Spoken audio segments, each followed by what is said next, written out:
Buenas tardes, mi nombre es Miguel Ángel González San Román, soy el director de Desarrollo de Negocio de la división de Figital, de Minsight. Y nada, quería daros la bienvenida a este Sustainability Day 2022 que hacemos conjuntamente Intel y Minsight. Gracias a todos por vuestra asistencia, tanto a aquellos que estáis físicamente aquí con nosotros, acompañándonos en el Ágora de Minsight, en el edificio de Alcobendas, como a aquellos que os estáis conectando también en remoto, en streaming. Gente conectándose desde España, lógicamente, Portugal, Italia, Latinoamérica.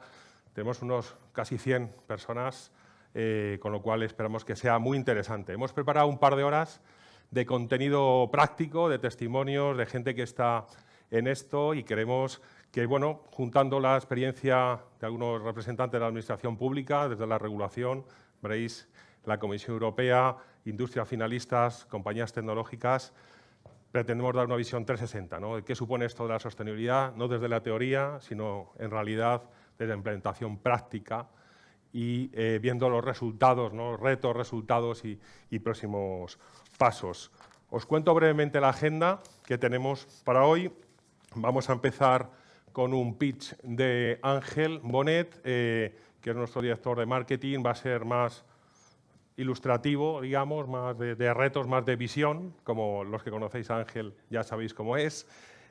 Pasaremos luego a otra fase más de conversación. Aquí Leo Benítez, nuestro director de Figital, y Michael Bates de Intel van a tener una conversación desde un punto de vista más de negocio, de cómo las organizaciones nos hemos transformado para incorporar también la sostenibilidad en nuestras propuestas de valor y nuestra relación con los clientes. Después tendremos una tercera sesión con William Neal, es un representante de la Comisión Europea, del Directorado de Economía Circular y Sostenibilidad, y aquí la perspectiva va a ser más desde lo público, más desde qué retos se ven en Bruselas, cuál es la regulación que está en marcha, cuáles son los resultados y cuáles son los planes, ¿no? Ya no solo 2030, sino incluso las nuevas regulaciones que están por construirse. Y acabaremos con una última charla abierta, una mesa moderada por Leo, con clientes y amigos de distintas compañías que nos van a dar su perspectiva como usuarios finales, ¿no? Contamos con Enrique Fernández de Repsol, con Julio López de Coembes y con Miguel López Quesada de Gestam. 3 compañías donde la sostenibilidad es algo importante, como nos contarán, y donde podemos compartir un rato de conversación. Pues sin más voy a presentar ya el primer bloque, el de Ángel Bonet. Para aquellos que no lo conozcáis, Ángel es experto en innovación y en impacto social, es, aparte en sus ratos libres, nuestro Chief Sales and Marketing Officer de Minsight. Lo digo porque su vocación, ¿no? En esto de la sostenibilidad no es un empleo, yo creo que es una vocación, ¿no? Claramente. Desde hace tiempo, ¿no? Cuando montó su compañía Diamond Quest, una vocación muy emprendedora, una compañía muy conocida en el ámbito de Customer Strategy and Intelligence, y también pues, es conocido por su labor en Unlimited Spain Foundation, que es una aceleradora que apoya a 15.000 startups de más de 10 países, 52 de ellas en España, y siendo uno de los grandes referentes del sector, ¿no? También coautor de un par de obras, El consumidor digital, El tsunami tecnológico y Cómo surfearlo. Bueno, Ángel nos va a acompañar unos minutos para inspirarnos alrededor de la sostenibilidad. Gracias, Ángel.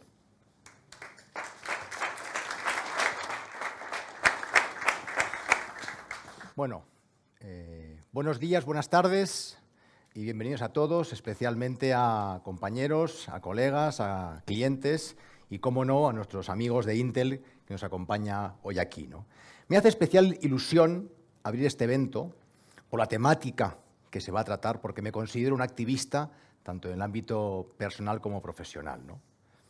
Afirmar que la sostenibilidad es hoy un objetivo clave para cualquier corporación no supone ningún descubrimiento. Incluso diría que el término sostenibilidad empieza a estar en desuso. Me gustaría más hablar de regenerar o compensar, que de sostener lo que ya hemos deteriorado o no funciona. Las compañías, las organizaciones como las nuestras, se han convertido en numerosos casos y, como fruto de la globalización, en entes con mayor poder a veces que los gobiernos. Por tanto, nuestro papel está llamado a conformar un eje vertebrador en el impacto social y la recuperación del medio ambiente.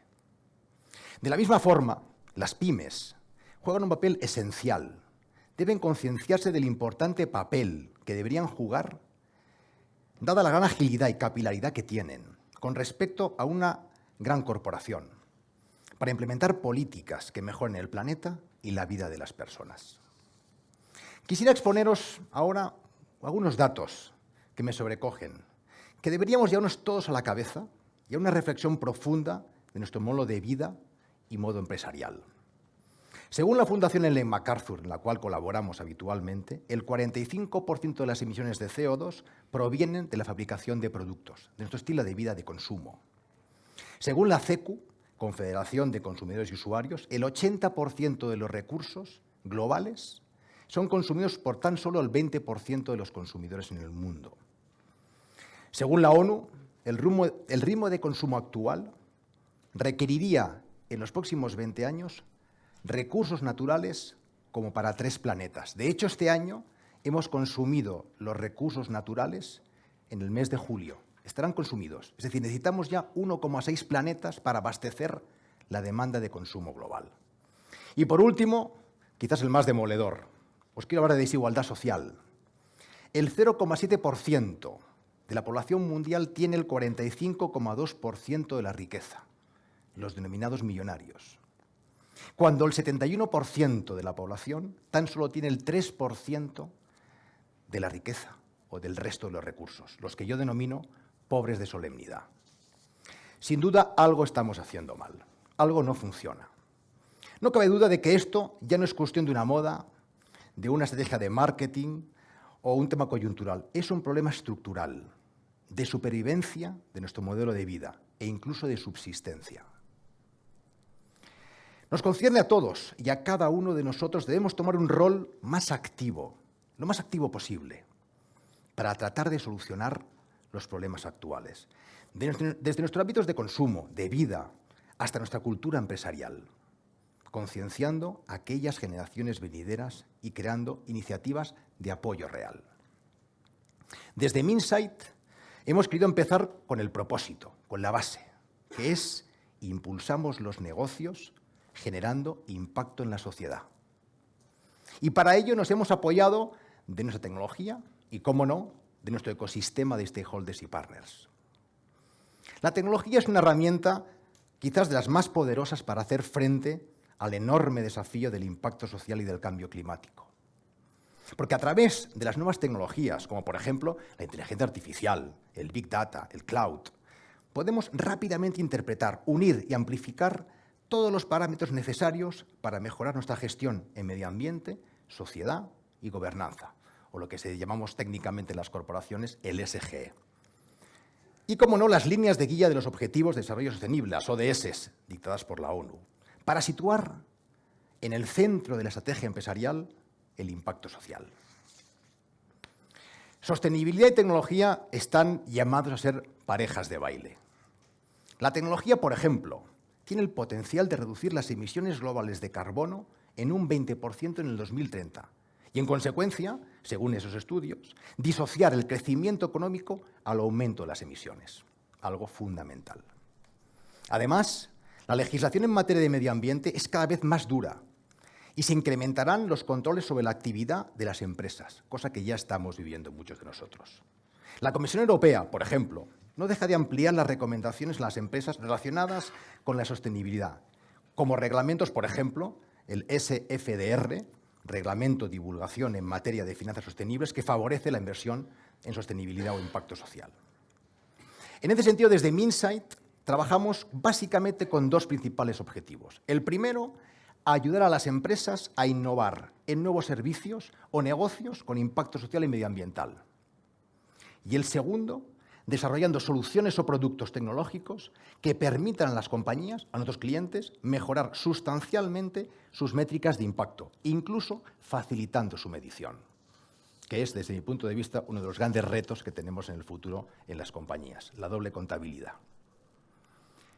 Somos conscientes de la gran responsabilidad que tenemos, al ser una de las principales compañías tecnológicas del mundo, y no desistiremos en el afán de contribuir a mejorar el mundo a través de la tecnología y nuestros partners. Sin más, Os dejo con el resto de invitados y colegas y espero que disfrutéis de esta jornada y os sea de inspiración.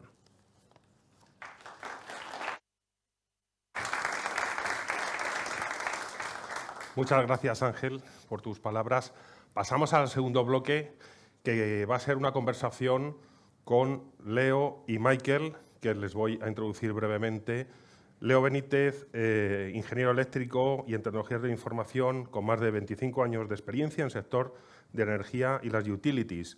Ha trabajado en diferentes proyectos asociados con la implementación de tecnología para dar soporte a procesos de negocio en empresas energéticas en Europa, Latinoamérica y África. Y Asia también. Tras haber asumido distintas responsabilidades en Solución a Indra, actualmente lidera el área de Digital de Minsight. Y Michael Bates joined Intel in June 2015 as the Worldwide General Manager for Energy Reporting and through the Worldwide Sales and Marketing Organization. Michael leads a team calling on the world's largest organizations in the energy and climate tech industry segment. He and his global team create business value through the effective adoption on edge-to-cloud solutions, along with reference implementations designed to solve industry's most pressing business challenges.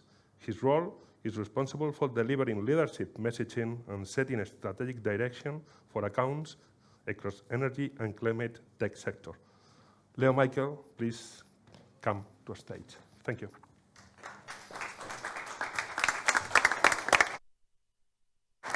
Bueno, pues hola, bienvenidos a todos. Es un placer estar aquí, como comentaba Miguel Ángel. Es la primera de este año, ¿no? Ahora que empezó este año a tope y cuando queremos acordar ya estamos en abril.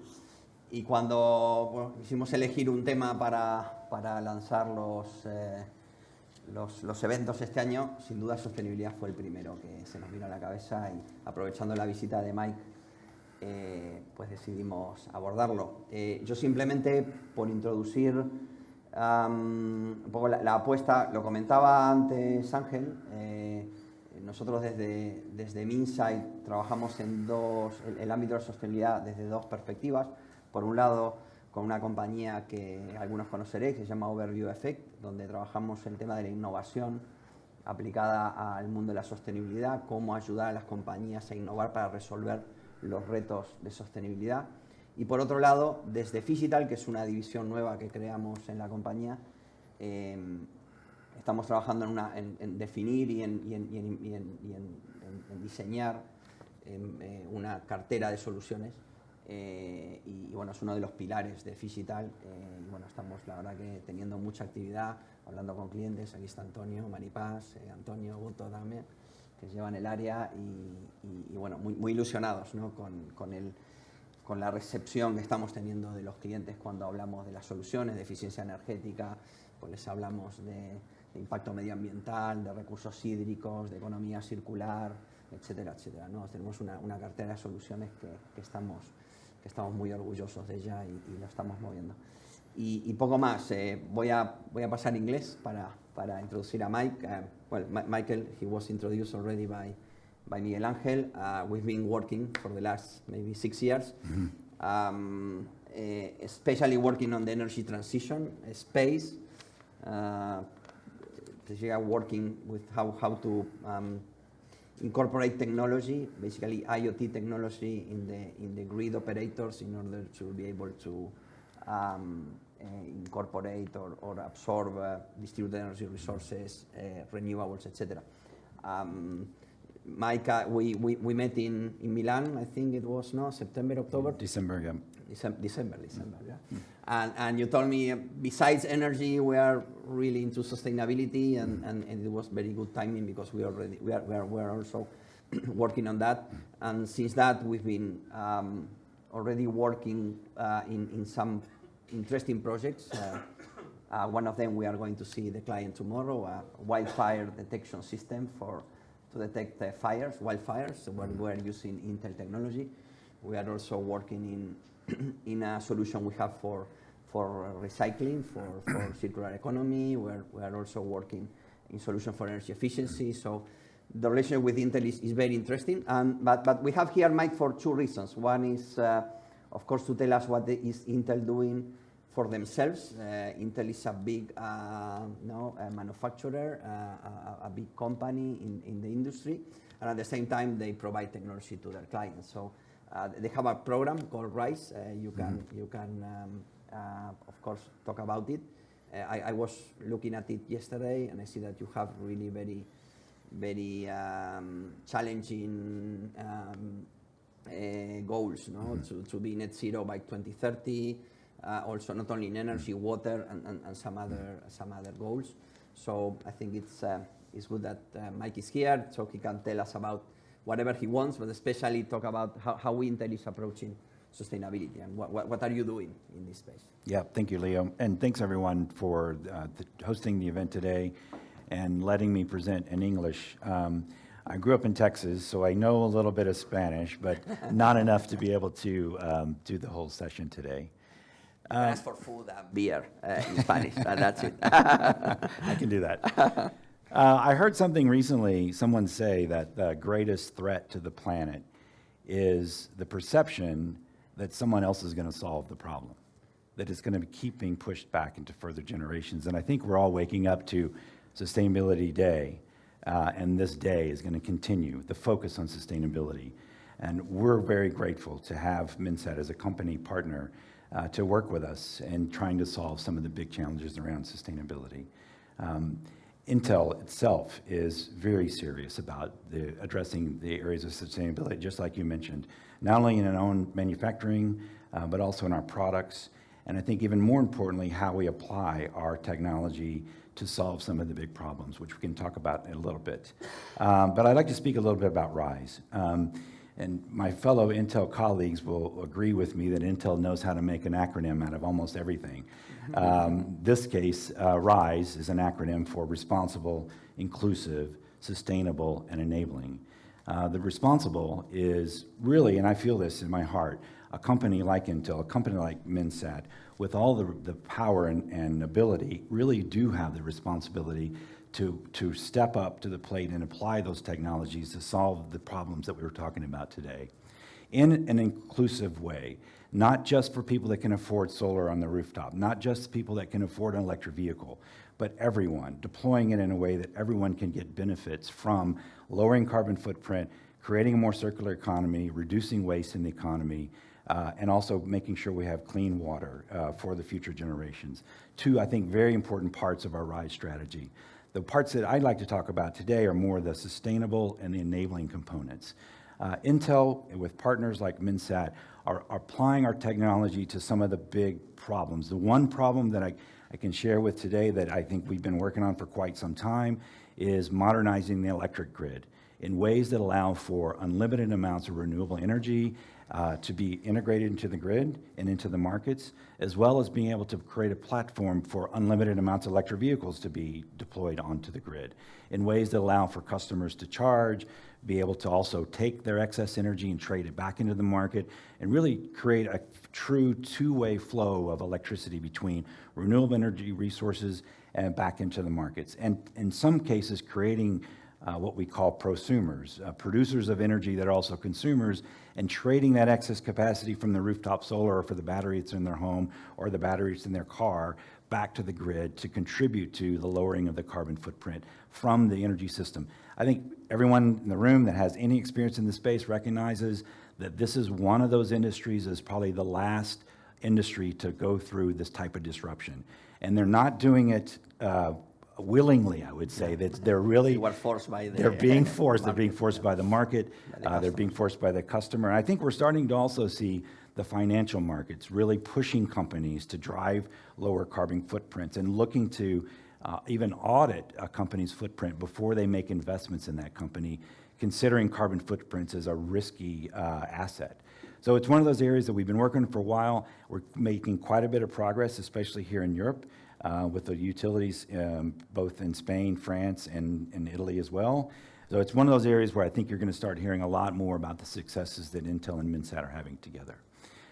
The other area we're working on together is on the distributed energy resources that are owned by consumers. First of all, making those what we call microgrids valuable for the consumer, to solve their own energy usage, but also, as I mentioned before, to integrate those microgrids owned by consumers and bringing them onto the grid as a resource, just like a power plant. And I believe it should be considered the same as a power plant. There's thousands, hundreds of thousands of them. So creating enough compute at the edge to allow those electrons to be consumed without bias of where they come from. It's a big area that we're driving, and we've talked about this when we were together in Milan, that our commercial customers are also now looking to drive more green energy on site. You know, most, up to this more recent period, most of the green energy purchased by corporations came from renewable energy credits, which is still going to be with us for a long time. But the path to carbon neutrality is not through renewable energy credits. There's not enough renewable energy credits to be able to get to carbon neutrality. So companies are looking to deploy green energy on site to supplement their renewable energy credits. This includes in the data center space, which another area that we work on together. Everyone expects the energy usage around data centers to explode over the next few years, especially as more IoT solutions get deployed.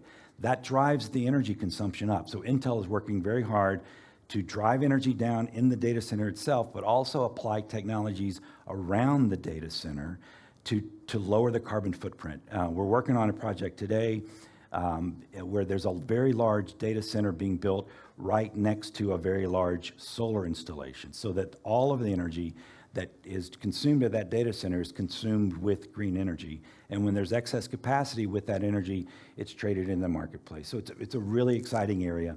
And this is one of those areas where we see a sense of urgency, especially because of the financial auditing and assessments of carbon footprint.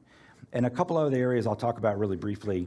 One is around electric vehicle charging, creating solutions for what I would call fast charging, the fast charging experience where you pull into a location, your vehicle can be charged in 10 to 15 minutes. So we're working on the technologies for the actual charging, but we're combining that with technologies around the customer experience. So everyone today is familiar with going into the gas station, filling up your car, maybe you grab a drink and you walk out the door. Takes maybe 2 to 3 minutes max. The new experience may take 10 to 15 minutes. And what does that new experience look like? Is it when you pull up to the coffee shop and you're getting a coffee and it's filling up? So we're really combining retail technologies for the retail experience with the electric vehicle experience as well to help expedite the growth of electric vehicles and change that experience so people get away from the whole range anxiety they have today. And then one of the final areas, I think this is one of the ones I'm really excited about, is around urban farming. Creating, and this, my colleague Ionette is working on this with me, this is an area where we see it's more around climate adaptation. I think we all saw with COVID, we've also seen with some of the impacts of climate change that the food supply chain has been disrupted in ways that we never really anticipated. You know, forget about the toilet paper outages that everyone experienced. We saw, especially in where I live, outages on food that you just expect to find in the grocery store every day. So the solution we're talking about here is building urban farming operations closer to the point of consumption so that they're not at risk to the supply chains disrupted by climate change, and also using that urban farming solution to provide food to areas of urban areas that don't have access to local food. So this is an area I know I'd like to talk to you about some more while we're here today. But as you can see, Intel's very invested in this space. We were just recently recognized as the #1 sustainable company in the world by Barron's Magazine, which is a great feather in our cap. But again, it's our responsibility, I think it's Minsat's responsibility as well, to take all this goodness that we have together, go take it into the market and address this problem, not just today, but you mentioned it earlier, every day after today. And I think this is going to be something with us through my generation, through your children's generation, and it's something we're going to really be focused on in the future. Great. So thank you, Mike. Very interesting. This urban farming, you have to tell me about it. I had some problems with the milk this weekend. This is because of the transportation strike. But I managed to find some in a Repsol, I think, in a Repsol store. So anyway, so we continue with the next one. No? Thank you very much.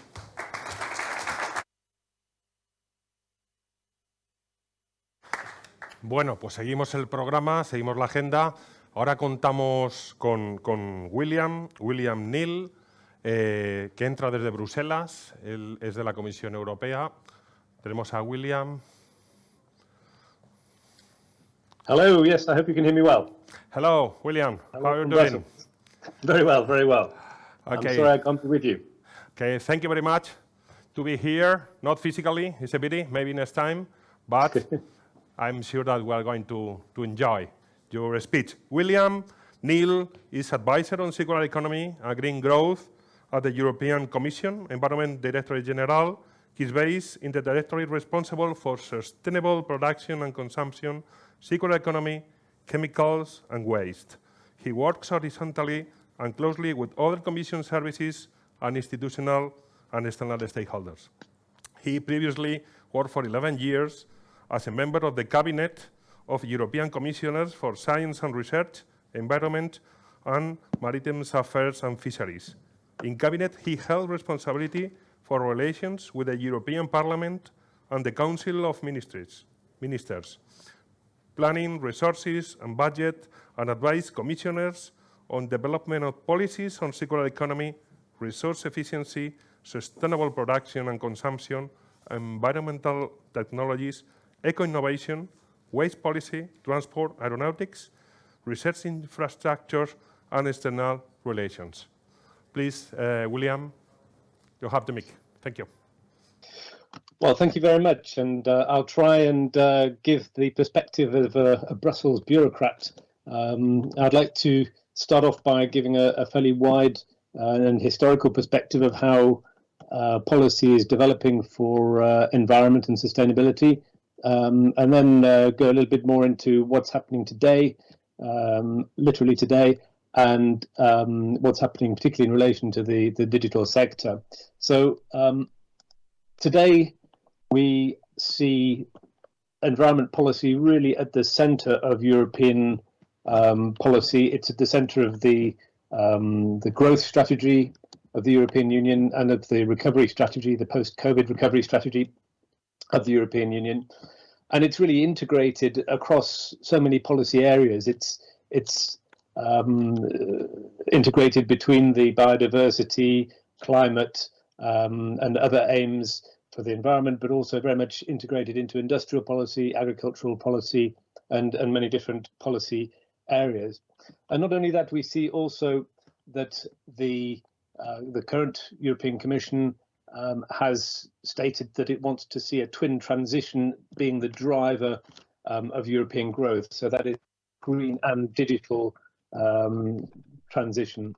So it's, again, very much the center of the policy landscape in Brussels. But it wasn't always thus. And if we go back in history a little bit, this is the father of history, Herodotus. If you look at how environment policy has developed over the years, at the beginning in the European Union, we didn't have it in the treaty even. I mean, the first environmental action plans and legislation came up in the 1970s in reaction to some major disasters. And then eventually we got in 1986, the Single European Act brought environment into the European treaties.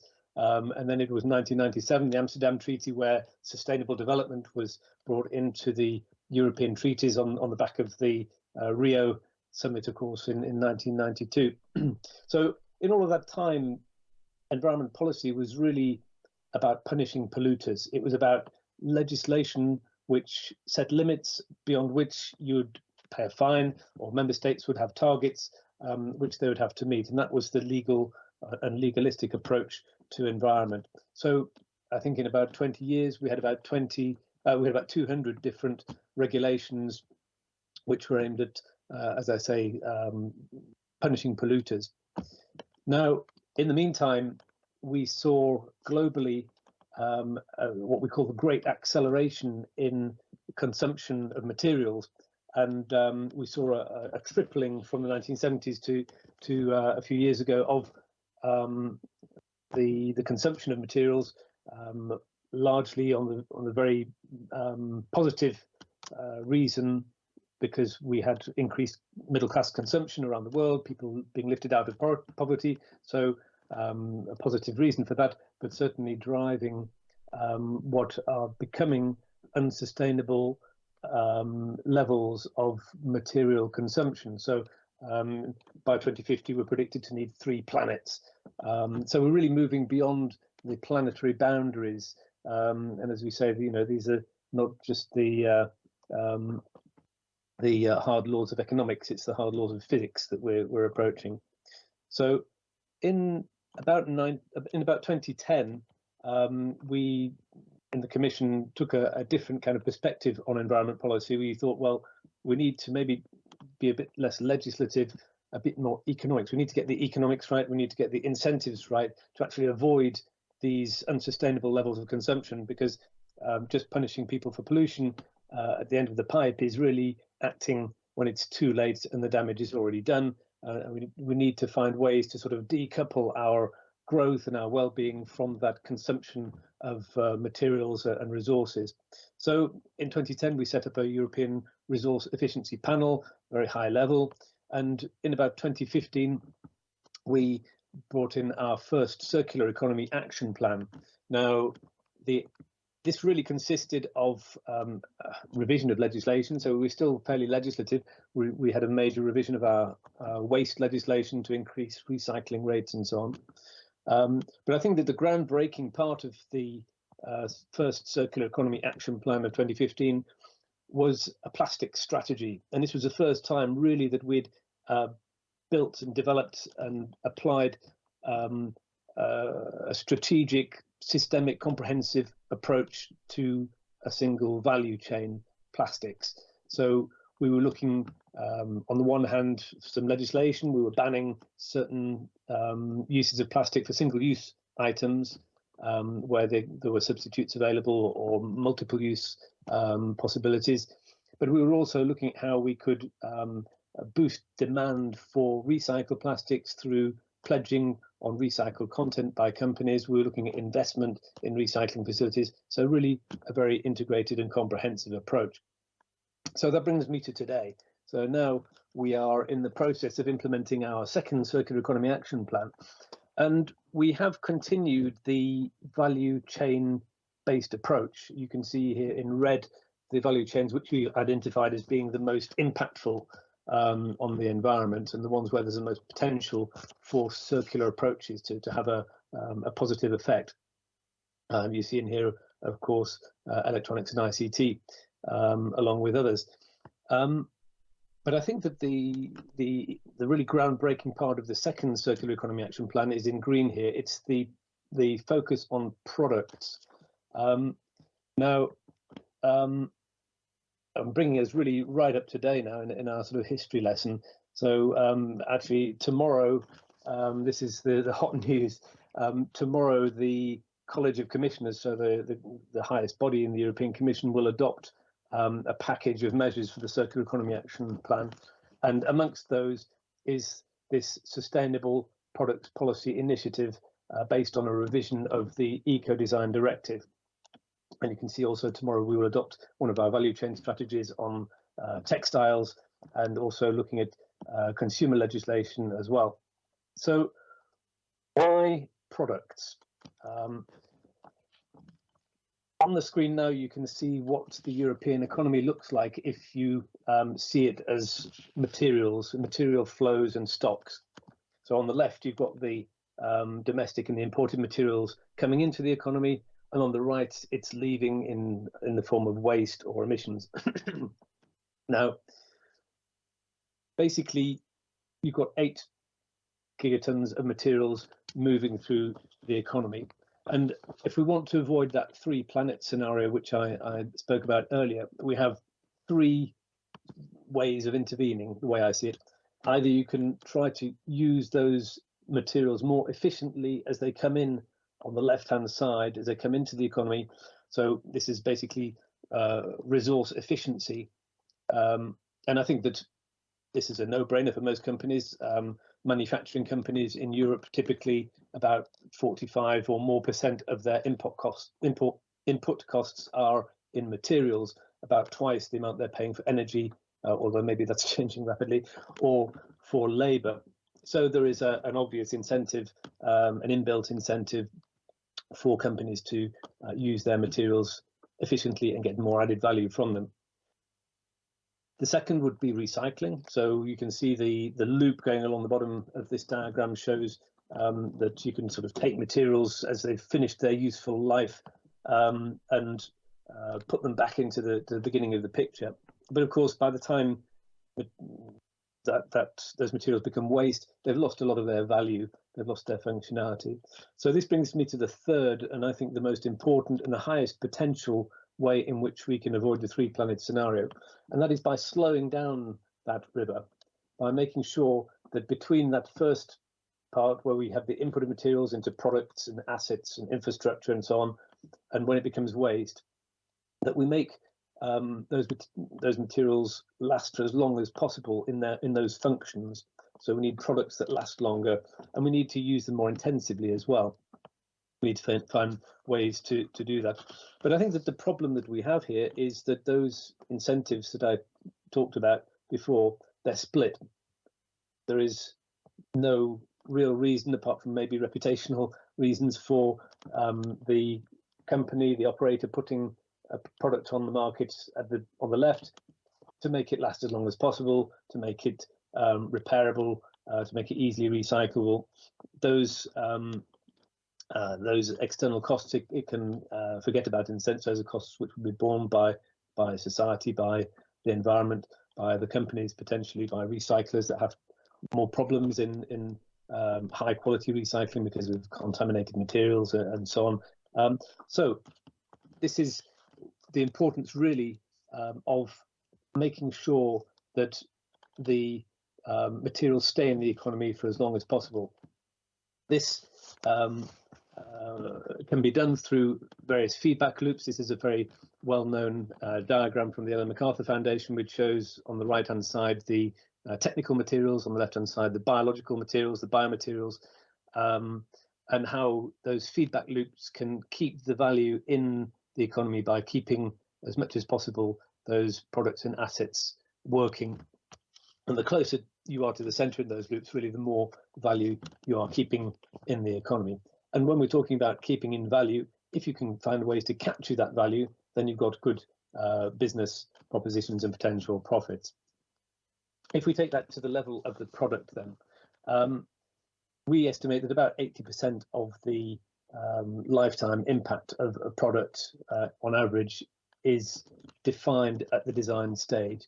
And we need products that will enable those feedback loops on the previous slide to happen, to make those business propositions viable, by making sure that the design allows for disassembly, that it allows for repair, upgrading, that it allows for durability, and eventually for remanufacturing and for recycling. So what do we plan to do about it? As I showed you, tomorrow we will adopt the Sustainable Products Initiative. We pledged in the Circular Economy Action Plan to make sustainable products the norm. And this is the power of the Sustainable Products Initiative, in the sense, because we are talking about design requirements in order to be able to put products on the European market. So we're really talking about a legislative approach, but not so much punishing polluters, but really setting the threshold for products to be allowed on the European market. So we're basing it on the Eco Design Directive, which exists already, and actually the Eco Design Directive has been hugely effective. It is only applicable to energy related products, and the criteria are pretty much only related to the efficiency in terms of power in the use phase. So rather restricted, but I mean that has resulted in energy efficiencies, for example, in 2020, equivalent to all of the wind power generated in Europe. So those efficiencies in products in terms of energy efficiency are equivalent to all of the wind power generated in Europe in 2020, and about 2.5 times the solar power. So it has been a very effective instrument. And also for consumers, I mean, we're talking about 250 euros savings per household in terms of energy. So applying that approach to all products, so widening the scope and bringing in criteria which aren't only about energy efficiency, but are about durability, about circularity, about repairability and recyclability, enabling those various product groups to, whether it's shampoo or furniture or electronics, to retain that value in the economy is really what we're aiming at.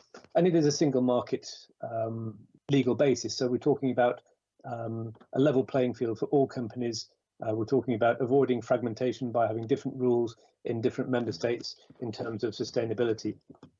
So I believe that this will be a very effective and strong policy, partly because some of those design tweaks that we could insist upon are of very low cost or no cost, but have big impacts further down the value chain. If you look at a washing machine, extending the life of a washing machine from the current average of 11 years to 16 years would save about 1 million tons of CO2.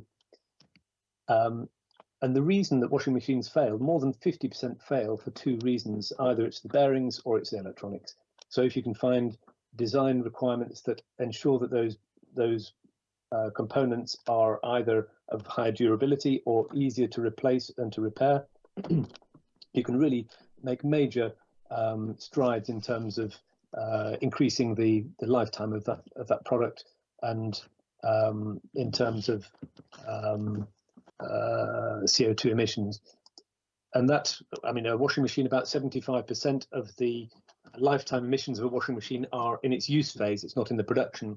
That varies for different products. You can see here that for a smartphone, about 80% of the emissions and energy use are in its production, from the extraction and processing of materials and the production, and the use phase about 20%. Whereas if you're looking at a screen or a laptop, it's a little bit the other way around. But if you take the washing machine analogy, it still makes such a lot of sense to make sure that they are designed for durability. Now, another extremely innovative and groundbreaking bit of a world first in the eco-design for sustainable products regulation, which we adopt tomorrow, will be the digital product passport. Now, the idea here is that we will not only have physical design requirements, we will have requirements in terms of access to data. The idea is to use the same process, the eco-design process, for different product groups to establish requirements, so to establish data access requirements that are relevant to the circularity of that product. Because today, as products move through the economy, as they move along that sort of river of resources from left to right on my previous slide, they lose a lot of the data which can make them more valuable. When we talk about circular economy, we talk about value retention, and so much of the value today is in the data which is attached or not to those products. So the technology is there. We're talking about a tag, maybe a QR code, for example, on a product, a unique identifier for that product, and a kind of URL which would take you to distributed data, data which is kept where it's generated about that product, which can be useful further along the value chain. And if you want to get an idea of how we think this might work, you can already look at the batteries regulation, which we adopted in 2020, where we bring in this concept of data requirements for business to business, business to consumer, and business to government. So that's what we're really looking at tomorrow. Just to put it in a slightly wider context, we're also tomorrow adopting a proposal on right to repair. So the idea is that we enable consumers, we make sure consumers have improved rights in terms of repairing. So we're looking at a review of the Unfair Commercial Practices Directive and a review of the Consumer Rights Directive. Later in 2022, we will also bring in a Green Claims Directive, which will oblige any company putting a green claim on a product, saying this is an eco product, this is green, it's environmentally friendly, would have to be able to back that up with a life cycle assessment with a proper methodology behind it. So we're trying to really tackle the consumer cynicism about greenwashing here. Also, I mean, I've been explaining how we're really setting the threshold to try and get the worst designs off the European market, but we also have a top runner approach, and you may be aware of the taxonomy for sustainable finance, where we've been trying to set rather objective and technical criteria for what constitutes a substantial contribution to climate mitigation adaptation. We're now working on that for circular economy, and again tomorrow, big date tomorrow, the Sustainable Finance Platform in Europe will publish its proposals for very many economic activities. What would constitute a substantial contribution to transition to a circular economy? Now, we will be converting this into delegated acts. It will become applicable, and the idea is that financing organizations would have a rather objective criteria to provide preferential financing to those best case practices, the truly circular businesses, if you like. We also have other top runner approaches. We have green public procurement. We have the EU eco label, which is really trying to make sure that there's a really verifiable label which consumers can trust, and which rewards the companies that are really making the best efforts with their products. And of course, we have investment programs, we work with member states. So there's a whole panoply of policy tools that we have for pushing the circular economy. And I think you have to see the things that we're adopting tomorrow in that context. So how does this apply to the digital sector? Eco-design, as I say, is already existing really for electronics, in the sense that electronics are energy using products. So in terms of their energy efficiency, they do come within the scope, but we will be certainly working on how to ensure that they are more circular, lasting longer, repairable, durable, and so on. We have eco labels, which are relevant for consumer electronic devices. We have green public procurement criteria also, which are being developed, and some of which are already adopted in relation to consumer electronics. When it comes to the waste phase, we have the Waste Electronic and Electrical Equipment Directive, which is aiming at really bringing in high levels of recycling of electronic waste. And within that also we have extended producer responsibility schemes, which are aiming to make sure that those putting those products on the market are actually covering the costs of dealing with them as waste. And of course, we're trying to work with companies in improving the technologies for treating that waste.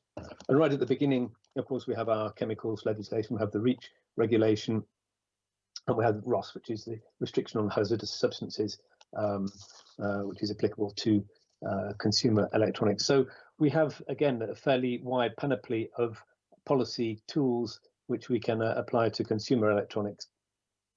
Now, if we look at the nexus between the green transition and the digital transition, I mentioned at the beginning that this is really, it's been called the twin drivers of European growth.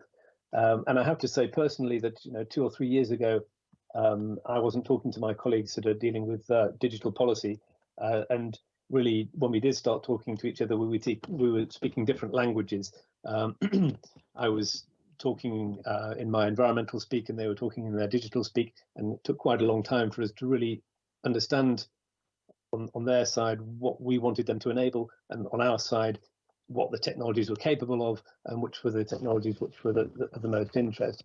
But I would say that we've on the plus side identified that digital tools are capable of fantastic enabling potential, looking at 20% potentially of greenhouse gas emission reductions, and we're looking also at the potential of using green finance for digital transformation.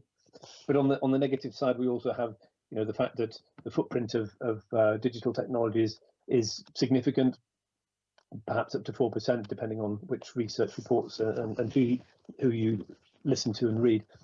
But also that some of the digital technologies really aren't acceptable from an environmental perspective. They are damaging, and we have to deal with those.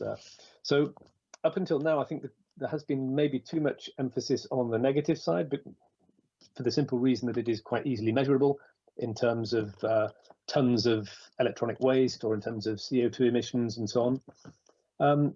But I think that we really need to work more on how we can harness digital technologies for the green transition, using science-based methods, of course, but how we can make sure that those digital technologies are working for smart mobility, for smart buildings, for precision farming, for all of those applications where they could have an immense enabling potential.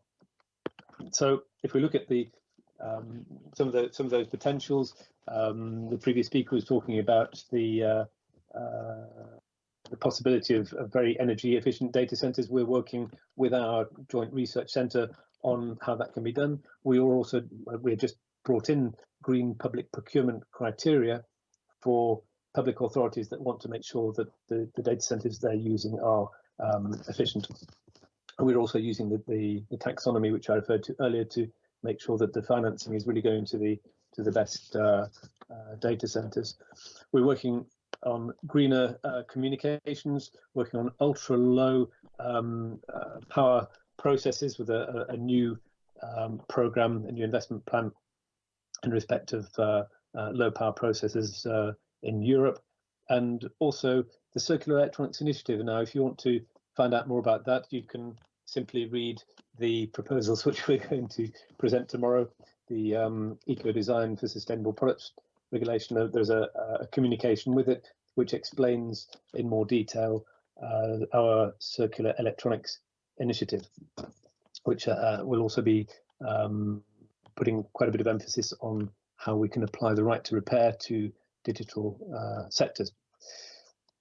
In terms of what member states are doing in Europe, we have member state commitments to deploy green digital technologies and to use them to ensure that the green transition works. And in March of last year, so just 1 year ago, we had this ministerial declaration on the green digital transformation. And the private sector in Europe is also doing its bit. As you may well be aware, we have a European Green Digital Coalition with, I think, 31 CEOs signed up at the moment, and another 8 in the wings waiting to join it. And those companies are, by joining the coalition, committing to be climate neutral by 2040, and also committing to developing applications with other sectors, so how we can apply digital technologies for smart mobility, for smart buildings, and so on. So you see, and I guess that the slides will be distributed, the activities that are being pushed through this European Green Digital Coalition and their declaration.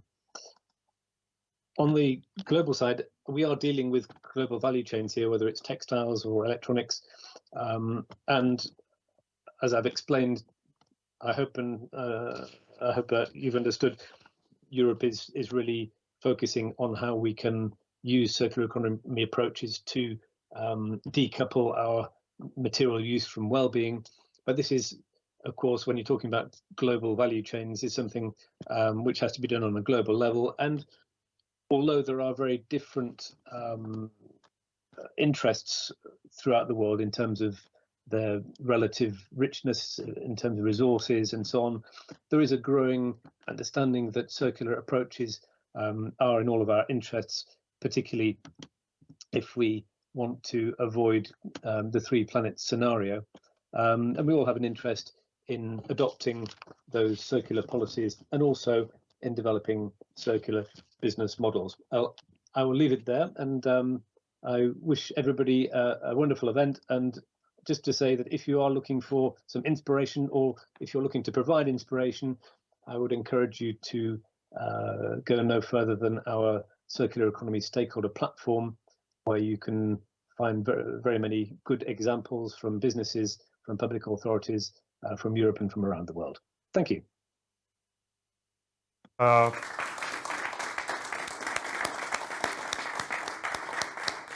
Has been very, very interesting. I think that in Europe, we have a vision. It seems that we have a plan, even a regulation.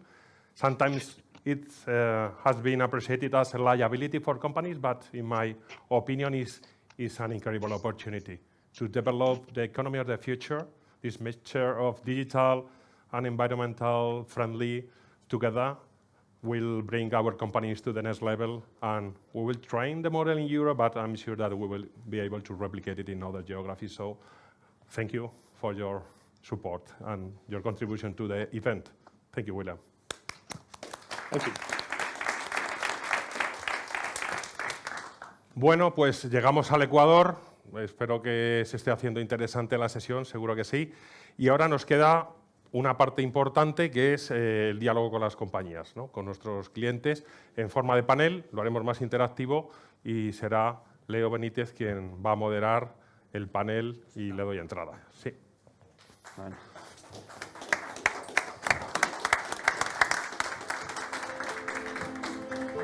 ¿Qué tal está Hola. quedando? Julio, ¿no? Sí, está bueno.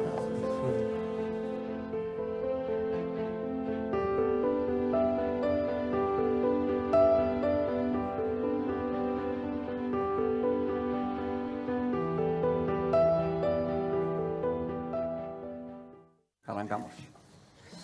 Bueno, pues nada, como decía Miguel Ángel, la última parte es el panel. La verdad que hemos tenido mucha suerte en conseguir los panelistas que están hoy acompañándonos. Les voy a presentar brevemente, perdonadme que lo voy a leer, y luego pasamos a algunas preguntas que he preparado, ¿no? Bueno, a mi derecha Enrique Fernández Puertas, que desde mayo del 2021 es Chief Digital Officer y tiene la dirección de TI para la dirección de cliente y generación baja en carbono en Repsol. Nos conocemos hace mucho tiempo, ha trabajado, ha sido el responsable de coordinar y ejecutar el programa de transformación digital de Repsol, que todos los que lo conocemos pues lo apreciamos mucho, todo lo que se ha hecho en Repsol en estos últimos años.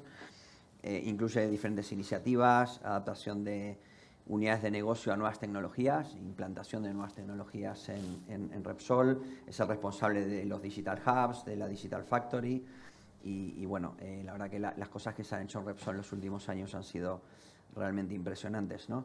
La transformación digital de Repsol es ya una realidad. Sabéis que Repsol se define como multienergética, es una compañía que está presente en toda la cadena de valor de la energía.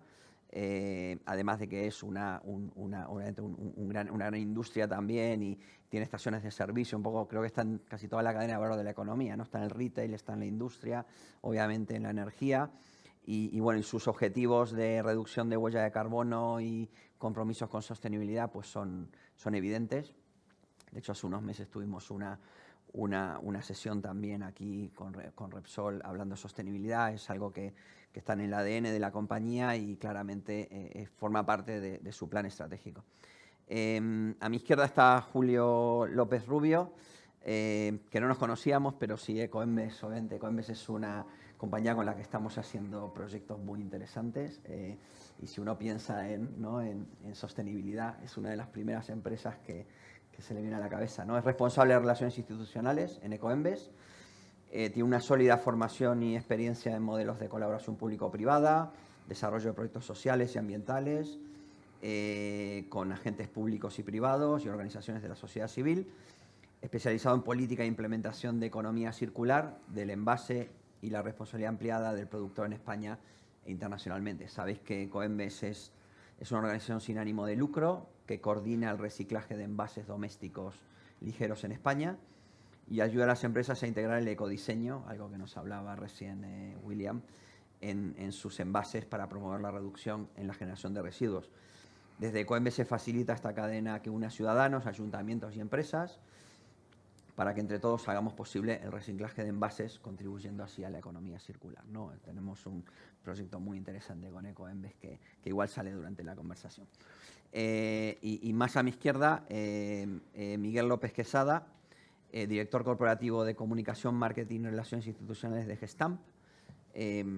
Miguel ha dedicado 15 años de su vida a la comunicación y la consultoría en algunas de las mayores empresas de relaciones públicas del mundo, supervisando programas internacionales destinados a la creación y protección de la reputación de las compañías, ONGs, instituciones políticas y organismos comerciales.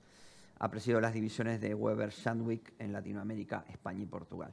Desde 2013 es el responsable de comunicación corporativa y relaciones institucionales de Gestamp, aunque también tiene otros cargos, ¿no? De hecho, en el principio poníamos Cernauto, porque también forma parte de la junta directiva como vocal y presidente de la comisión de negocio de Cernauto. Está en el comité del Mobile Entertainment Forum, la Cámara de Comercio Americana, la Británica, la Alemana y la Fundación Cotec. O sea que participa en bastantes juntas y asociaciones, aunque bueno, viene en representación de Gestamp, que sin duda es una compañía que todo este tema de la economía circular y la sostenibilidad lo tiene también muy presente en sus planes estratégicos. Con lo cual, yo voy a empezar, mi idea es, bueno, voy a plantear una pregunta y les voy a dejar que ellos comenten. Es una pregunta más genérica, básicamente entender, pues, que ellos cuenten qué importancia tiene la sostenibilidad para sus compañías de cara a los clientes, a los stakeholders, a los accionistas, a los empleados, y que nos cuenten un poco cuáles son los retos. Cada una de las tres compañías viene de una realidad, digamos, industrial, llamémosle, diferente, con lo cual los retos son comunes, digamos, el objetivo, digamos, pero los retos son distintos porque el punto de partida es diferente, con lo cual, ¿cuáles fueron los retos? ¿Cómo se abordaron? Y bueno, ¿y cuál es el impacto que a inicios de 2022 podemos decir que podemos medir ya, ¿no? Y bueno, ¿cuáles son los objetivos? Entonces, comenzamos con Enrique. Bueno, pues buenas tardes. Gracias, Leo. Javier, Miguel, encantado de compartir panel con estas compañías que, como dices, son referentes en sus sectores. Un saludo a la audiencia online y a los que estáis aquí en el Ágora de Minsight. Dices una pregunta, pero en realidad nos das paso para que te explayes. Yo, si luego, aparte de esta y otras, dosificamos un poco los mensajes, pero sí. Yo te diría, para abrir boca, nos decías cuáles son los retos. Pues mira, la ventaja es que están escritos. Nosotros, finales del 2020, ya saliendo del periodo más duro de pandemia, presentamos nuestro plan estratégico 21-25, que estaba inicialmente concebido para ser presentado, fíjate, en marzo de ese año, pero sabemos lo que pasó en ese marzo, ¿no? Por tanto, unos meses después de la fecha originalmente prevista, se publica ese plan, que además ya tiene un título muy sugerente y que es toda una declaración de intenciones de en qué andamos en Repsol en este proceso, que es acelerando la transición, ¿no? Estamos en un sector, el sector energético, somos una compañía multienergética, como bien lo has dicho, que estamos en el centro de todas las conversaciones. Habéis visto hace un momento el asesor de la Unión Europea hablando de la importancia de la circularidad y de la importancia del consumo energético en todo aquello, más allá del propio consumo de materiales, sino la energía, el papel que juega en eso, ¿no? Y por tanto, somos conscientes y tomamos y miramos a los ojos a ese reto de ser parte de la solución y de liderar el proceso de transición energética, ¿no? Por tanto, todo lo que voy a decir, ya sé que planes estratégicos hay muchos escritos, compromisos hay muchos, pero vamos, es todo público, está en Internet, lo podéis validar. Nosotros fuimos ya a finales del 19 la primera compañía de nuestro sector en promulgar un compromiso de 0 emisiones netas en 2050. Y digo, oye, esto en 2050, lo dice nuestro consejero delegado, largo lo fías, ¿no? O sea, alguien nos tendrá que venir y pedir cuentas antes, ¿no? Porque a lo mejor a los que estemos aquí en 2050, a ver si nos pillan. Bueno, efectivamente, la senda de descarbonización y de reducción de emisiones de la compañía es una senda con compromisos agresivos y con compromisos intermedios a lo largo de todo este periodo, desde el principio del plan, año 21, 22, 25, 30, 35, 40, 50. Vale. De hecho, muchas de las cuestiones que tienen que suceder para que lleguemos a cumplir esos compromisos de descarbonización, hoy ni siquiera sabemos cómo las vamos a hacer. Hay un porcentaje alto de esas cosas que sí sabemos que las vamos a hacer, pero también necesitamos que el desarrollo tecnológico, y yo creo que lo ha dicho Intel hace un momento, necesitamos que la tecnología juegue un papel relevante en este proceso. Por tanto, una tecnología vista con ojos de neutralidad y con ojos de desarrollo y con ojos de I+D que nos permita, en los años que aquí quedan hasta entonces, alcanzar ese objetivo y no necesitar los 3 planetas que nos acababan de decir. Por tanto, un compromiso firme, un compromiso público, un compromiso con hitos intermedios y que está condicionando y que está contagiando todos los negocios de la cadena de valor, ¿no? Yo, si en este rato aprendéis alguna cosa de mi compañía que no sea tan evidente como la que conocéis de vernos por la calle, pues encantado, ¿no? Pero somos una compañía energética integrada, como dices, compuesta por varios negocios, los negocios de exploración y producción que tienen sus propios planes y que tienen mecanismos de valoración interna de carbon pricing, por tanto, en función del tipo de activo vamos a tener unas rentabilidades u otras, o vamos a tomar decisiones de inversión y de desinversión de esos activos basados en su estructura de emisiones. En los negocios industriales, y bueno, aquí delante de Coembes hablar de circularidad, pues hay que quitarse el sombrero, ¿verdad? Pero aunque parezca anecdótico, nuestro negocio tradicionalmente industrial se denomina transformación industrial y economía circular, es decir, el área internamente ya la llamamos TIEC, ¿verdad? Porque os imaginéis que cada vez que tenemos que hablar de, antiguamente los de refino, pues ahora hablamos de transformación industrial y economía circular, en nuestra jerga son los chicos de TIEC, ¿no? O nuestros compañeros de TIEC, en el que además de esa transformación de todo el modelo industrial, incorporando plantas de combustibles sintéticos y incorporando una fortísima apuesta por el desarrollo del hidrógeno verde en España, somos el principal productor y el principal consumidor de hidrógeno en España. Algo de hidrógeno sabemos, ¿verdad?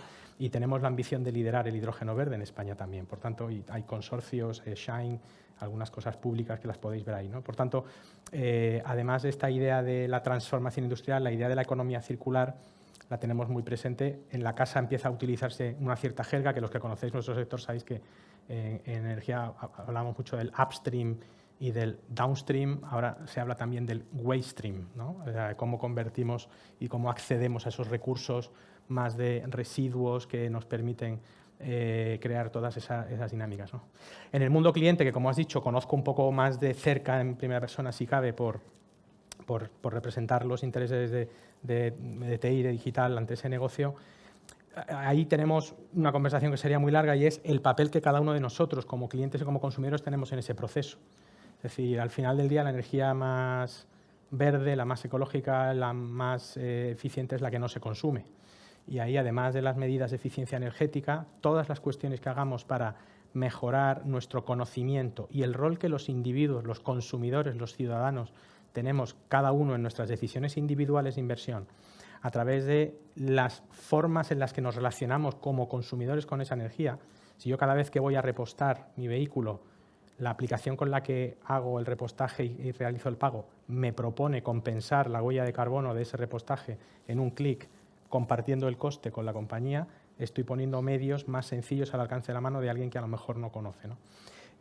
O cuando estoy en casa y un sistema basado en inteligencia artificial me hace recomendaciones de mis consumos y demás, pues también estoy contribuyendo a ese proceso de sostenibilidad porque estoy creando hábitos de desarrollo sostenible. Por tanto, dejo la parte de la digitalización más para otra intervención. Deciros que es un movimiento muy fuerte, es un movimiento inapelable, es un movimiento de un nivel de compromiso brutal que nos reconoce el mercado, pero que nos reconocen también nuestros accionistas, ¿no? Somos la compañía de nuestro sector con el mayor nivel de porcentaje de inversores ESG, de los que hablabais antes. El 35% de nuestros accionistas libres son empresas que buscan inversiones ESG, que dobla de lejos o más que dobla la media de otras empresas de nuestro sector. Por tanto, ya digo, mucho foco, muchísima intensidad, compromisos y trabajo, tareas, resultados y mucha ilusión por delante para ese objetivo del 2050. No, nosotros que trabajamos mucho con vosotros lo sabemos, ¿no?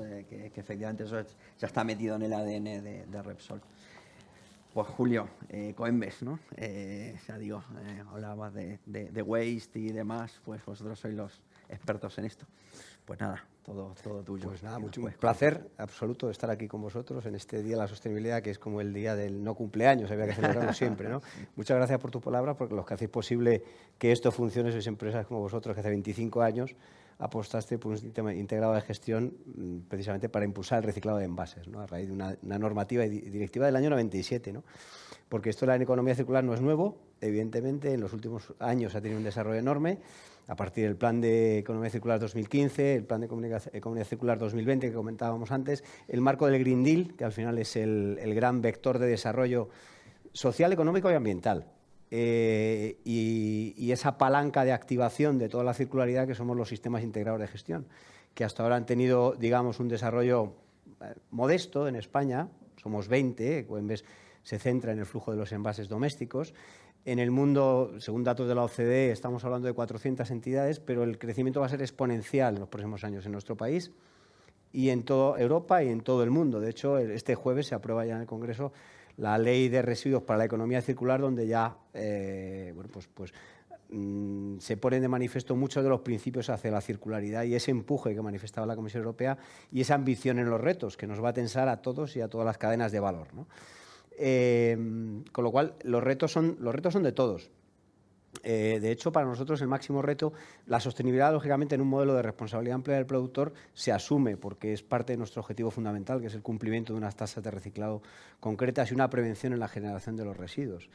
Pero nuestro gran reto ha sido, durante estos 25 años, empujar, alinear a las 12.500 empresas que forman parte de Coembes, 90% pymes y micropymes, hacia una sostenibilidad a través de la circularidad de los envases en términos general, ¿no?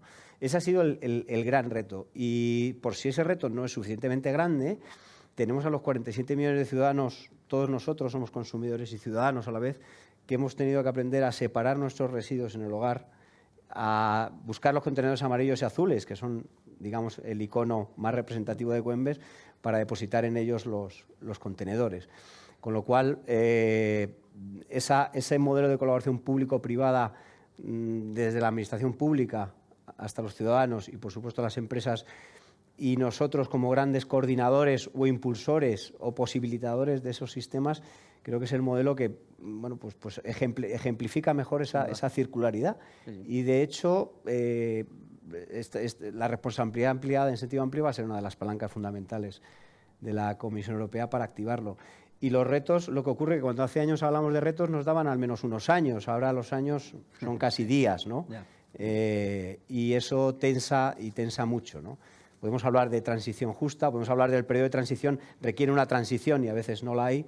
Podríamos hablar de, a mí me encantan esos diagramas de flujos, que nos falta mucho dato también aquí sobre, me gustaría tener ese diagrama de flujos por sectores, por regiones, por ámbitos. Es decir, porque si no sabemos dónde estamos, ¿cómo sabemos dónde vamos a querer ir? Correcto. Y cómo? No. Entonces, bueno, hay muchísimos temas, son muy amplios, pero bueno, el tiempo es limitado, ¿no? Sí, no, pero interesante, ¿no? Muchas gracias. Y sabemos el esfuerzo que está haciendo Coembes, estamos ayudando también en tener datos, ¿no? Al final el tener datos es fundamental para poder tomar decisiones y ver dónde actuar. Miguel, desde Gestamp, ¿cómo lo veis? Bueno, lo vemos, estamos en el medio de una tormenta bastante perfecta, no solo como Gestamp, sino como todo el sector de la movilidad y de automoción. Y en particular yo hoy vengo con el doble gorro también de representar al sector de los componentes de automoción, fabricantes y el mundo del recambio. Pues como digo, una tormenta bastante perfecta porque se combina unos cambios en el lado de la demanda. El consumidor está cambiando sus hábitos, tiene preocupaciones nuevas, tiene tendencias nuevas. Desde luego hay un cambio regulatorio como nunca hemos vivido. El conjunto de regulación que se ha producido en el menor tiempo posible respecto a décadas anteriores en las que se había regulado muy poco, se ha regulado mucho y se ha regulado en unos términos además muy exigentes, muy demandantes para la industria. Y se hablaba de transición y efectivamente pues esa transición pues parece que hay algunas estaciones término, pero que nosotros no sabemos si son las estaciones finales. Es decir, tendencias como la electrificación claramente están aquí para quedarse, pero no creo que debamos con regulación limitar lo que la innovación sea capaz de descubrir.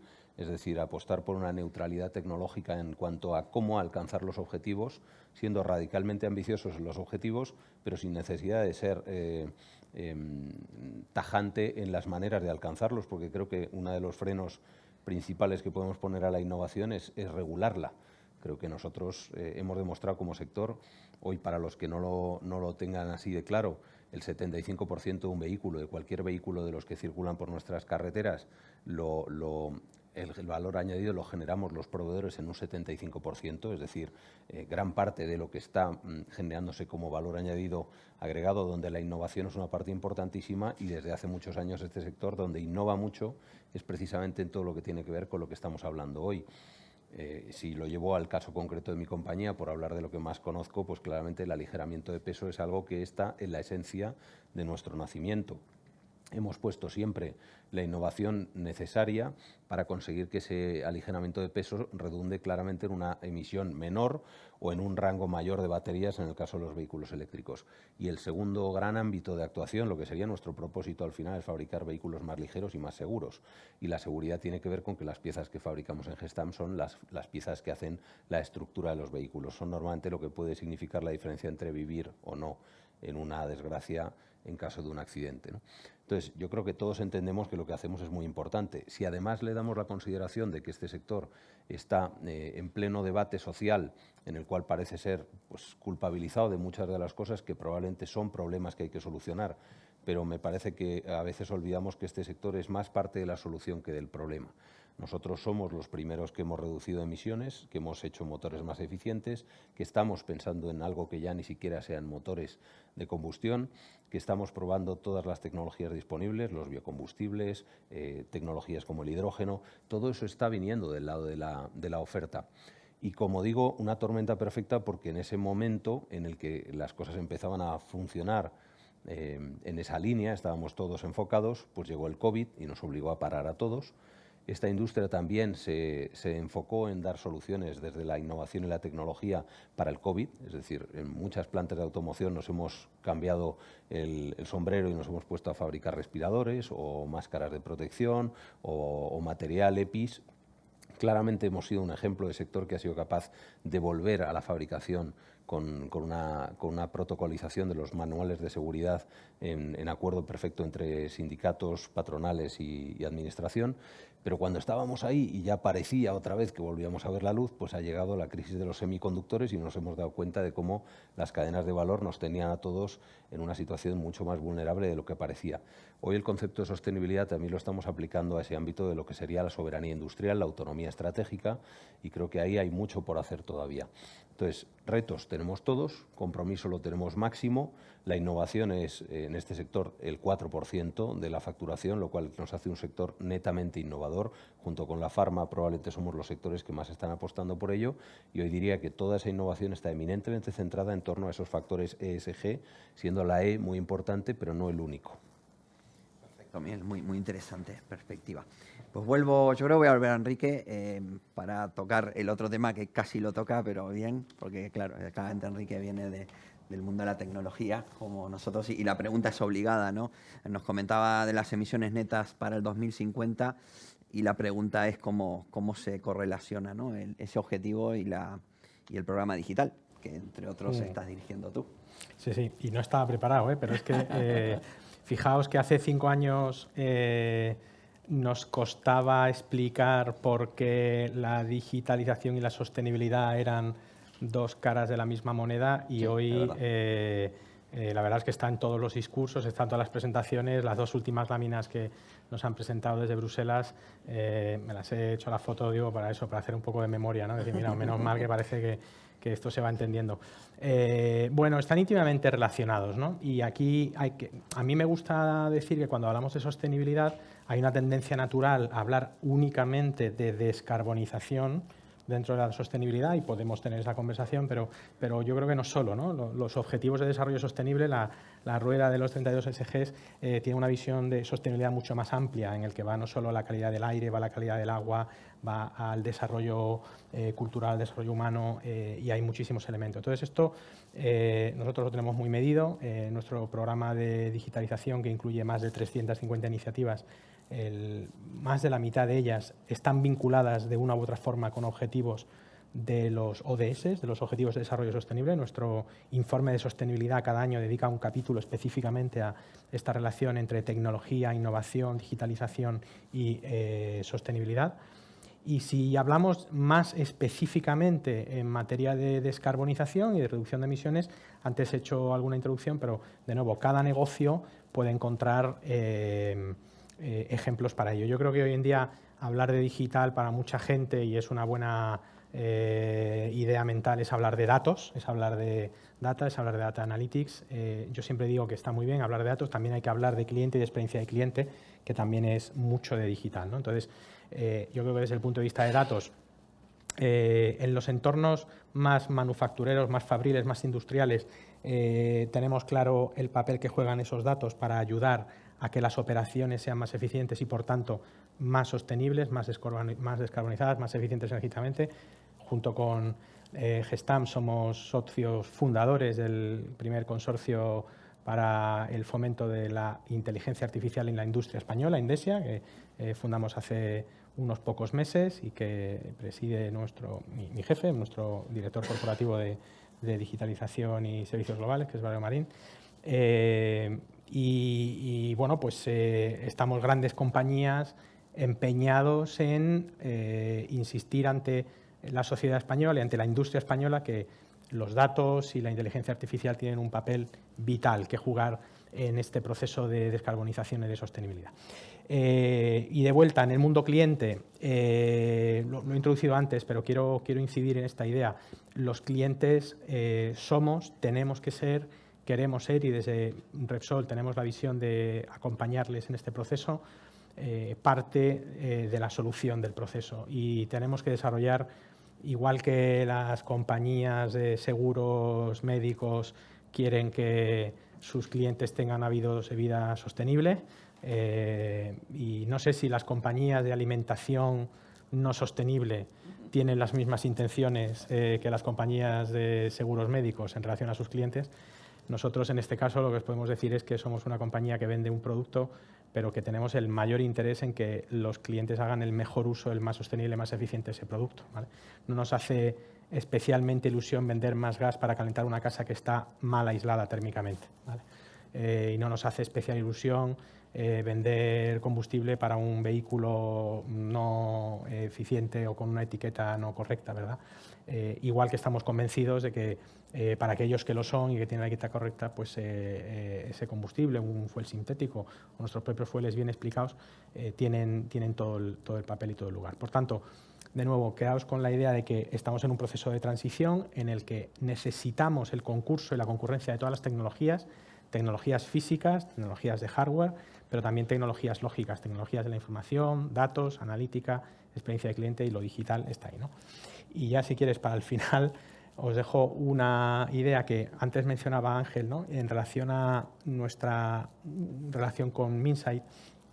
Una de las iniciativas de este programa digital es una plataforma que conocemos como READS, que es el sistema para... Iba a preguntar por ello. Bueno, pues si quieres lo comentamos, más adelante. Coméntalo. Lo comentamos más adelante. No te iba a dejar salir sin comentar. Dejo el titular y luego hablamos de READS, que es una de las iniciativas que hemos desarrollado en conjunto. Antes decía Ángel, en Indra ayudamos a nuestros clientes a entender mejor sus consumos y sus necesidades y también a medirlas. Bueno, pues si queréis luego hablamos de ello, pero vamos, en el concepto de medición medición de nuestro impacto, READS es una plataforma que abraza el concepto de capital natural en sentido muy amplio, por supuesto incluyendo la descarbonización, pero otros muchos factores, y donde estamos ayudando a muchas organizaciones internas, pero también a algunas externas, a entender cuál es el impacto real de su actividad en términos de una variable denominada capital natural, que es una variable que está en este momento en boca de todas las organizaciones financieras.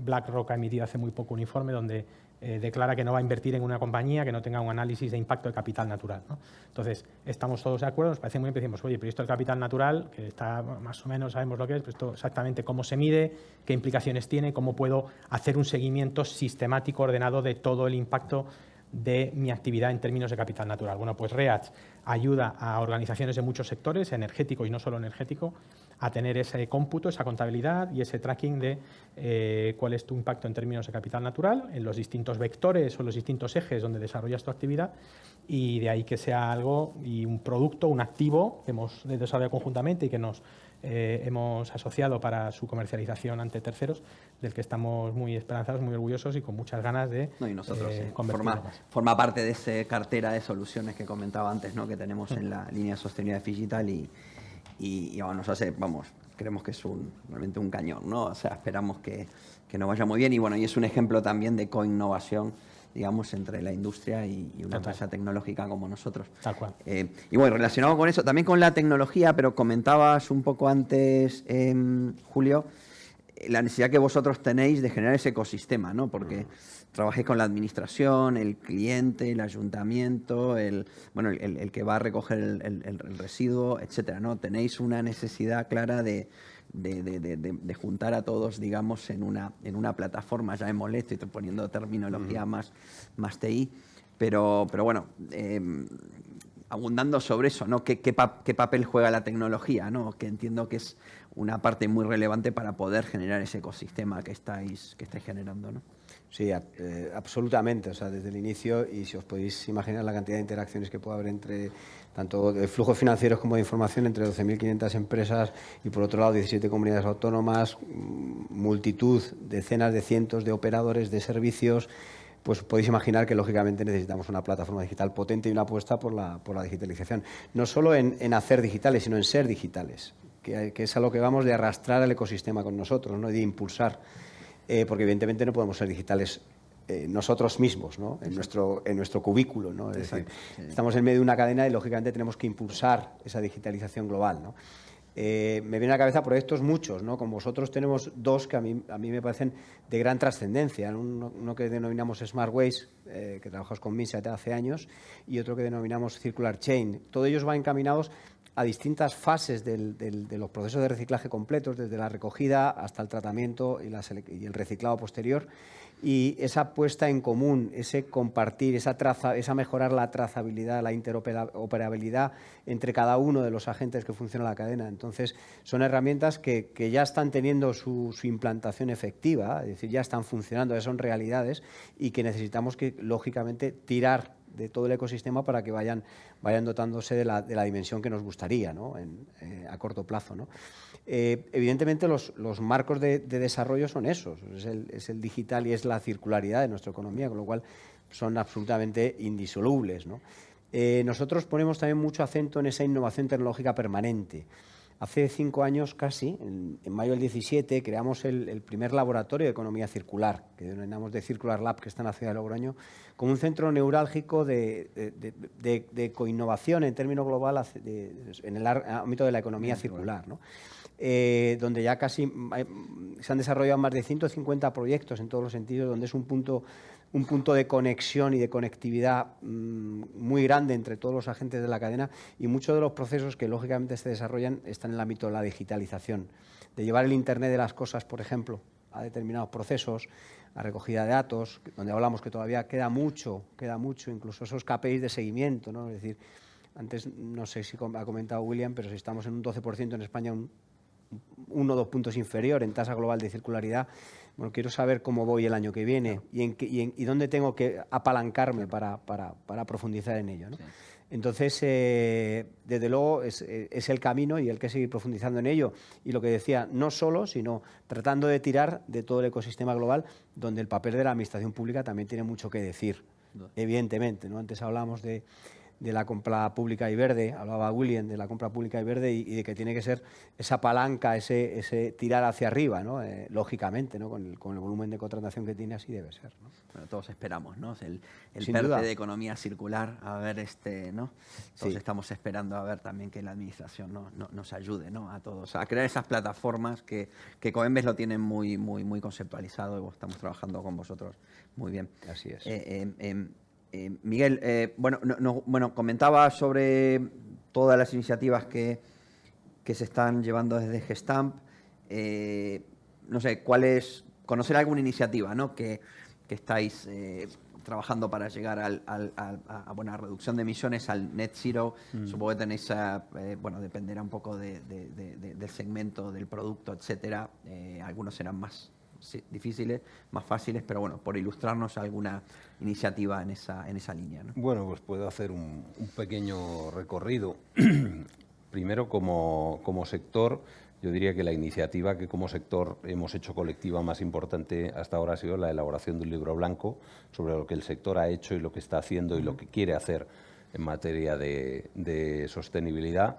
Creo que de ahí han salido bastantes iniciativas también hacia el mundo que se mencionaba antes de las pymes. En Sernauto somos 1000 empresas, el 80% aproximadamente de la facturación de este sector, que como parte del automóvil pues representa en torno al 10% del PIB, con lo cual estamos hablando de un tejido muy importante. Y lo que estamos haciendo es dando herramientas tecnológicas, hablando de digitalización aplicada a sostenibilidad, para, por ejemplo, el autodiagnóstico con herramientas digitales que una pyme, sin poder afrontarlo con los recursos que las grandes tenemos, pues puede hacer su pequeño diagnóstico y al final incluso su informe de información no financiera que le permita pues, reportar y medir, porque es muy importante. Se ha hablado también de la cadena. La cadena para nosotros es una cadena absolutamente integrada. El sector de automóvil trabaja todo just in time y con un montón de pymes hacia abajo, y esas pymes, pues claramente, incluso nosotros como Tier 1, tenemos que ser capaces de demostrar a nuestros clientes que estamos absolutamente alineados en materia de derechos humanos, en materia de minerales en conflicto, en cualquiera de los elementos que cualquier taxonomía nos va a ir marcando. Y ahí ayudar a las pymes a que puedan ser homologables en sus prácticas y en sus procedimientos y a que tengan procesos de mejora en los cuales también desarrollemos proveedores es importante. Si eso lo aterrizamos en el mundo de Gestamp, pues nosotros hace ya, yo creo que más de la mitad del tiempo que yo llevo en Gestamp, yo estoy hablando de algo que todavía la gente no hablaba, que se llamaba Industria 4.0. Yo vengo de hacer videojuegos, o sea que para mí la tecnología era algo más en mi día a día, pero cuando llego aquí me doy cuenta de que realmente lo que todavía no llamábamos Industria 4.0 en Gestamp yo veía que lo hacíamos. Entonces, cuando por fin le pusimos su etiqueta, pues nos dimos cuenta de que estábamos haciendo algunas cosas que iban un poquito por delante, y yo creo que ahí hemos tenido oportunidad también de compartir algunas experiencias con Minsight y con otros colegas.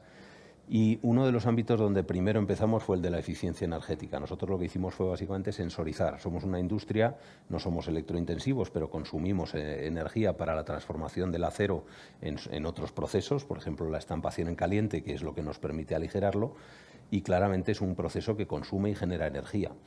Y entonces lo que hicimos fue sensorizar nuestros hornos y nuestras prensas, de manera que teníamos 1 millón de datos al segundo que nos permitían saber dónde teníamos algunas ineficiencias, y eso nos permitió ahorrar, prácticamente con el ahorro que generamos en ese programa de eficiencia energética, el 15% del consumo que habíamos ahorrado nos permitió pagar todo el coste del proyecto. Eso empezamos a hablar de algo que parece la prehistoria, hablamos de 5 años atrás, una cosa así, ¿ya? Porque desde entonces empezamos a trabajar en todas las áreas. Entonces nosotros ya hemos tenido una fábrica conectada con 5G y hemos estado trabajando gracias a un piloto que hicimos con el Mobile World Congress, Mobile World Capital y Telefónica, en el cual pues la verdad es que en el proyecto de eficiencia energética nuestro partner fue Siemens. En este proyecto pues hemos trabajado con otras compañías. Y creo que también la virtualización, el gemelo digital, nos ha permitido simular toda la operativa de lo que podríamos estar haciendo en una fábrica, y creo que eso también nos está permitiendo ver un poco por dónde va el futuro. Y yo creo que el futuro que estamos viendo es lo que llamamos Smart Industry. Nosotros estamos hablando ya no de fabricación ni solamente inteligente en el sentido de aplicarle la tecnología a los procesos, sino empezar a aplicar esa inteligencia a la manera en que queremos fabricar. Y esa fabricación, si tiene que caracterizarse por algo ahora mismo, es la flexibilidad. Lo que nos ha demostrado la necesidad de resiliencia que todos hemos detectado es que no podemos prever las situaciones que nos vamos a enfrentar en adelante. En la industria del automóvil solíamos trabajar con pequeños márgenes. Los fabricantes nos decían los coches que querían fabricar porque sabían que eran los que iban a vender. Y eso ya no es así. Hoy nadie acierta en sus previsiones porque es prácticamente imposible. Entonces, lo que tú tienes que ser capaz es de ser muy flexible en tu capacidad manufacturera.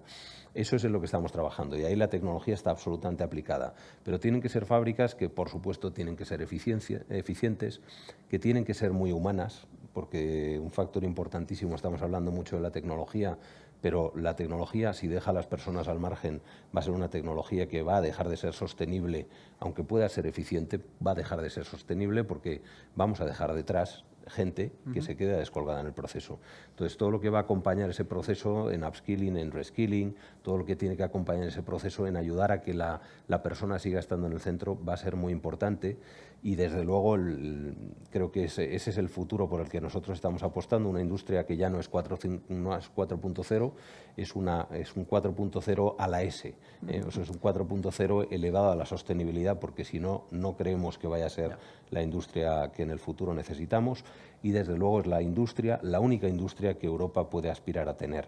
Estamos viviendo ahora unos momentos en los que la geopolítica nos está marcando la agenda y nos estamos dando cuenta claramente de que Europa tiene una única oportunidad y es, más allá de convertirse en el repositorio de derechos y de garantías democráticas, que lo hemos sido y que seguimos siendo la referencia para gran parte del mundo, tenemos que ser capaces de tener nuestra capacidad de ser autónomos en muchos ámbitos. La industria digital sostenible es la única manera en que la industria europea puede tener ese papel en el mundo y creemos que hay una oportunidad muy importante. Y hay muchos líderes, aquí hay varios representados hoy, que creo que estamos en la línea correcta y, además, manteniendo una tesis que creo que es la que yo aprendí en el mundo de la tecnología hace muchos años, que es la co-petition. O sea, tú no puedes llegar solo nunca más lejos de lo que vas a llegar acompañado de otros que probablemente competirán contigo en algunos aspectos, pero son necesarios para cooperar y llegar más lejos juntos. Interesante, muy interesante lo de diseño de videojuegos. No te voy a preguntar de eso, pero ya hablaremos. Enrique, comentabas de las personas, ¿no? Y yo creo que es uno de los temas que quería comentar contigo, ¿no? Para digitalizar se necesita talento, ¿no? Se necesitan personas, esto no va solo de máquinas. Y bueno, y en la gestión del talento es otro problema en el que estamos, también problema entre comillas, digo, otro reto que tenemos, más allá de la cadena de suministro y todo, la gestión del talento, ¿no? ¿Qué nos puedes comentar sobre eso, pues, tu experiencia en Repsol? Bueno, muy retador. Bueno, nosotros en Repsol, cuando empezamos el programa hace 5 años, esta manía de ponerle nombres en inglés a las cosas, dijimos, esto del talento tiene que seguir las 3 Bs, lo del build, buy, borrow, ¿no? Vosotros que lleváis trabajando para nuestra compañía en sistemas, yo no sé, más de 30 años, sabéis que lo del borrow lo tenemos dominado. Sí. Con permiso de compras y de sus Maribel aquí, y de sus subastas y sus cosas, ¿verdad, Maribel? Y bueno, pues lo tenemos ahí y en ese sentido lo que estamos haciendo es traspasaros el problema del talento a otros. Pero no quiero olvidar las otras 2 Bs porque cada una tiene su aquel, ¿no? El build tiene que ver con cómo construyes sobre el talento preexistente talento digital, ¿no? Y cómo haces programas, me da igual también los palabras en inglés o en español, de upskilling, reskilling, como os queráis llamar, pero en todo caso ese proceso por el cual personas profesionales muy válidos de distintos entornos y distintos orígenes, con titulaciones, eso, pues somos muchos ingenieros, pero también hay perfiles humanistas y hay perfiles más analistas y hay juristas, o sea, tenemos en el equipo perfiles muy variopintos que tienen la motivación, la iniciativa y encuentran un encaje en la necesidad con las adaptaciones, con el acompañamiento, con la formación o el programa necesario. Y en lo que a la incorporación externa y a la atracción de talento para una compañía que no somos nativa digital, es un hecho, donde competimos con actores como vosotros, que un recién graduado o un recién egresado puede decidir trabajar y tener una carrera como consultor en Minsight o en Indra, o puede decidir tener una carrera tecnológica en alguno de los grandes players. La verdad es que está siendo todo un reto y ahí, pues yo, igual caigo en lugares comunes, pero efectivamente este talento se mueve no solo por razones económicas, por razones ambientales, también se mueve por razones de propósito, por razones de proyecto. Y bueno, llevo unos días participando en algunos foros donde es incuestionable que es el gran tema, ¿no? Yo creo que al margen de la geopolítica del momento en el que estamos viviendo, los precios, etcétera, el gran tema que viene estando desde, yo diría desde antes de la pandemia, pero recrudecido o acelerado por los nuevos hábitos de trabajo híbrido en el que hemos descubierto el teletrabajo y el trabajo híbrido, hemos visto que no pasa nada. Muchos de estos profesionales ahora han ampliado su radio de búsqueda, su scope, y son talento a disposición de multinacionales que trabajan desde España, o ese talento de multinacionales que han decidido residir aquí, y esas multinacionales que han venido a España precisamente a pescar, ¿no? Y están ahí los grandes nombres en la prensa, semanas atrás lo sabéis. Yo os voy a dar solamente un dato. Hoy entráis en LinkedIn para buscar un Digital Product Designer y solo en Madrid hay 241 esta mañana ofertas activas de Digital Product Designer en la ciudad de Madrid, ¿no? Yo, con todo el respeto a los estudios de diseño que son maravillosos, son enormes fuentes de talento, con todo el respeto a Paradigma Digital, que tiene unos diseñadores de producto digital extraordinarios, y con todo el respeto a todos los demás, yo creo que el mejor equipo de diseño de producto digital que hay en el IBEX está en Repsol, en nuestro hub de Digital UX, y nos cuesta incrementarlo precisamente porque en esa visión de oferta y de demanda explicamos el reto, explicamos la motivación, explicamos el propósito, y nos gusta, pero bueno, hay en este momento una fluidez y una dinámica en ese talento que cuando una de esas 241 propuestas es una de las nuestras, recibe 100 ofertas. O sea, a mí los números no me terminan de cuadrar, y ya nos agrada y nos sorprende que haya 100 profesionales con experiencia en diseño de producto digital que quieran incorporarse a Repsol, o que lo valoren, ¿no? O que se lo planteen. Pero desde luego, como veis, el balance entre oferta y demanda está en este momento enormemente recalentado. ¿Vale? Pero ayuda mucho, ¿no? Que Repsol, el reconocimiento de Repsol como una compañía que apuesta, ¿no? Está relacionado al final con la sostenibilidad, con el propósito y demás. Claramente es relevante, ¿no?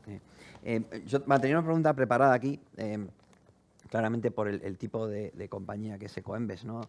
La transparencia en resultados y procesos es un valor social de máxima urgencia hoy en día, ¿no? Para cualquier organización. Como valor exigido por los stakeholders, poderes públicos, colectivos, sociedad civil, ciudadanía. Vosotros ya hablamos de ese ecosistema en el que trabajáis. ¿Cómo en Ecoembes integran y armonizan, ¿no? La transparencia y la digitalización?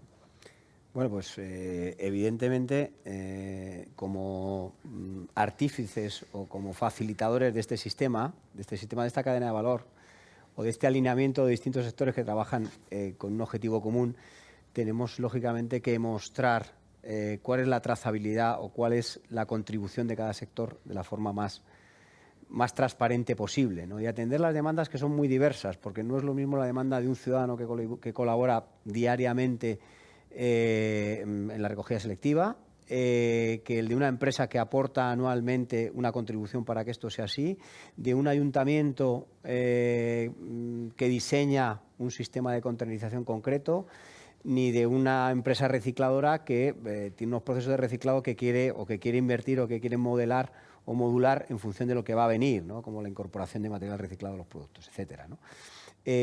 Con lo cual es absolutamente trascendente, porque además una de las cosas, y creo que ha salido, no sé si explícitamente, pero a lo largo de la conversación es la confianza.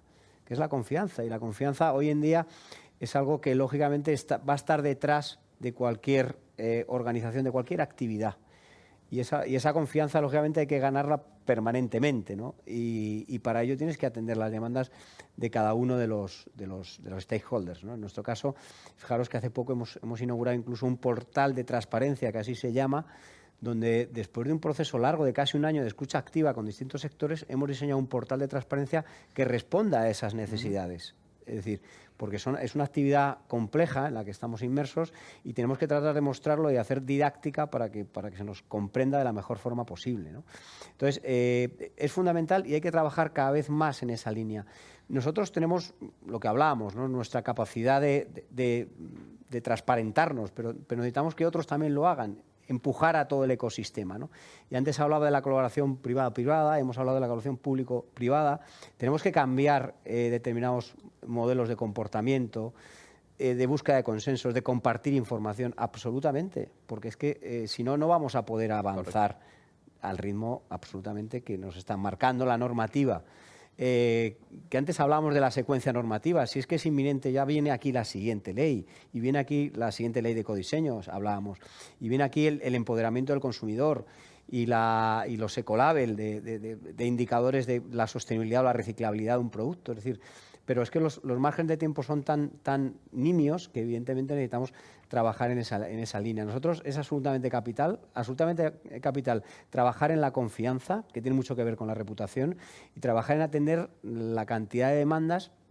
Fijaros, por ejemplo, una aplicación que hemos desarrollado que se llama Aire, que es un chatbot digital, pues en estos años de pandemia, precisamente, ha atendido más de 80.000 consultas de los ciudadanos sobre dónde lo reciclo, cómo lo reciclo, por qué lo reciclo, dónde va luego. Es decir, pero es que además ese chatbot lo hemos trasladado al ámbito de las empresas y hemos conseguido que por lo menos el interés o canalizar las dudas de las empresas sobre nuestro sistema y sobre la economía circular en general, porque otra de nuestras labores o nuestra responsabilidad es impulsarlo en sentido amplio, no en nuestro pequeño ámbito, ¿no?, de la sostenibilidad, pues más de 600 consultas mensuales de empresas. Y hablamos de pymes, ¿no?, que son es el auténtico tejido empresarial de este país, ¿no? Y están preocupados porque les está cayendo una normativa, unos condicionantes que van a tener que aplicar y muchas veces no saben cómo, ¿no? Entonces, creo que a través de esas plataformas, volvemos a la digitalización aplicada a nuestra tarea, es capital para mostrar o ser cada día más transparente, porque esto es un infinito, es decir, no hay límite para la transparencia, igual que no hay límite para la sostenibilidad. Correcto. Entonces, en eso estamos. Y lo que comentabas, ¿no?, cuando la gente está convencida, oye, esto lo hago y luego pasa esto, y ve que va a ser mucho más fácil que lo haga, más allá de la normativa, ¿no? Las reglas hay que cumplirlas, pero cuando uno está convencido de que eso es bueno, lo va a hacer con más El compromiso, ¿no?, es más firme, absolutamente. Más firme. Fijaros que el compromiso tiene que ser de todos, de los 47 millones de ciudadanos que vivimos en este país, porque unos compran, modelo de compra y consumo, otros separan el hogar, no todos separan, otros llevan al contenedor que a lo mejor no es el mismo que ha separado, a lo mejor sí, todos tenemos papeles familiares aquí, todos estamos involucrados, con lo cual es absolutamente capital que ese gesto, ese esfuerzo se vea recompensado de alguna manera, pero también con la información suficiente de lo que se está haciendo vale para algo, ¿no? Es fundamental, ¿no? Pues fenomenal. Oye, pues a Miguel la última pregunta, que estamos más o menos acabando. Comentabas, cuando hablas de las pymes también, ¿no?, que se está trabajando en los KPIs, ¿no?, en medir, ¿no?, en medir ese impacto, ¿no?, ASG en todos vuestros asociados, las pymes, todo el tejido que comentabas, ¿no? No sé si nos puedes dar más información sobre ese proyecto, me parece muy, muy interesante, ¿no?, porque es verdad que hay algunas empresas que tienen un tamaño que si no se asocian es muy complicado para ellas hacerlo solos, ¿no? Sí, pues es un proyecto precisamente en el que estamos ahora trabajando, en cómo intentar medir el impacto del sector y sobre todo el impacto positivo. Y ahí la tecnología va a ser fundamental y hemos presentado, de hecho, la iniciativa a la Secretaría de Estado de Agenda 2030, que lo han visto con muy buenos ojos, porque precisamente lo que estamos hablando es de cómo hacer visible esa contribución que las pymes están teniendo en este esfuerzo. Y es un esfuerzo en el que el sector ya ha demostrado avances. Muchas compañías ya estamos haciendo públicamente compromisos de reducción de emisiones.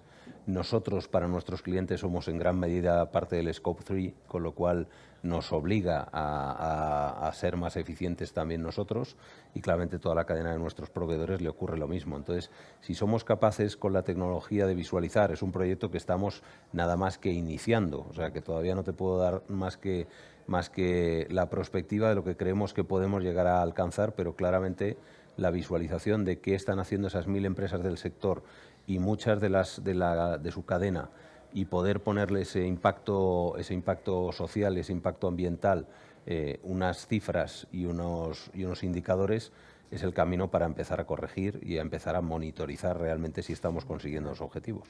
Y tener datos, ¿no? Y luego lo que comentabais de Indesia, por ejemplo, ¿no?, iniciativa cross industria, ¿no? Si esos datos además de tenerlo vosotros, lo puede tener el Repsol, que es el que al final suministra ese combustible a esos vehículos, etcétera. Yo creo que se generan más Hay sinergias. una palabra clave que nos está definiendo muchísimo a los que tenemos que ver con este mundo de la sostenibilidad, que es la generosidad.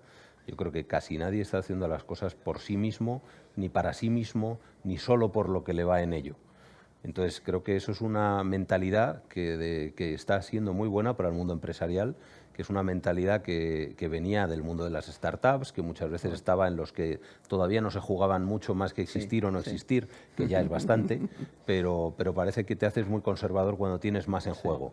Y lo que ha pasado es que por fin todo el ecosistema empresarial ha entendido que solo con generosidad llegaremos todos juntos. Y unos competirán y ganarán y otros perderán. Pero todos vamos a ser Pero si no, perderemos todos. Correcto. Pues oye, muchas gracias. Yo, Miguel Ángel, creo que he cumplido el horario. Justos de tiempo. Habíamos dejado algún espacio para preguntas, pero no sé, la verdad que ha quedado todo bastante tratado. Si alguno de los participantes aquí quiere lanzar alguna pregunta, quizás nos da tiempo para una o dos, así si somos rápidos.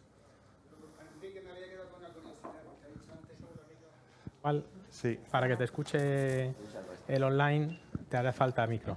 Sí, ya... era una pregunta para Enrique. Estabas antes comentando que teníais 300 iniciativas en el plan digital para hacer este año, que es un número muy importante. Es el histórico del programa, o sea, ha sido desde el 2017, pero el portafolio actual, sí, correcto. Viva el futuro, precisamente, porque entiendo ya que Reds, que lo habéis comentado antes, es una solución que ya, entre comillas, está madura, en el sentido que ya habéis terminado el proyecto. ¿Cuáles son los temas, cuáles son los grandes proyectos que vais a hacer dentro de esas iniciativas que tenéis a futuro? Por saber un poco más.